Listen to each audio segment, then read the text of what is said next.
Anniversary অভিনব প্রচার তৃণমূল প্রার্থী ধামসা মাদলের তালে কোমর দুলিয়ে আদিবাসী মহিলাদের সাথে নেচে জনসংযোগ মালদা বিধানসভা কেন্দ্রে তৃণমূল কংগ্রেস প্রার্থী লিপিকা বর্মন ঘোষের।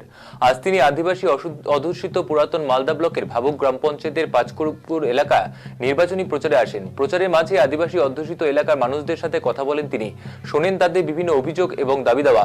এরপরে আদিবাসী মহিলাদের সাথে ধামসা মাদলের তালে কোমর দুলিয়ে নেচে জনসংযোগ করেন তৃণমূল প্রার্থী জানান, আদিবাসী অধ্যুষিত এলাকা যা উন্নয়ন করেছে তৃণমূল পরিচালিত জেলা পরিষদ, এলাকার বিজেপি বিধায়ক কিংবা বিজেপি সাংসদ কোনো উন্নয়ন করেনি।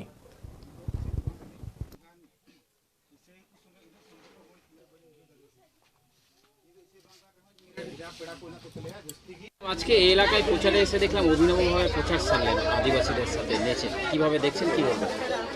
খুব ভালো লাগছে এখানে, কারণ ওনারা খুব উৎসাহিত আছেন, আদিবাসী এলাকার প্রত্যেকে এবার উৎসাহিত আছেন যে এবার ওনাদের এই জায়গা থেকে আজকে ভাবুক অঞ্চলের পাঁচপুকুরে যে এবার জোড়া ফুল ফুটবে, এটা দীর্ঘ বিশ্বাসী আমি। কারণ এই এলাকায় আমি ঘুরে দেখলাম কোনো রকম উন্নয়ন হয়নি, যতটুকুটা হয়েছে জেলা পরিষদের মাধ্যমেই হয়েছে।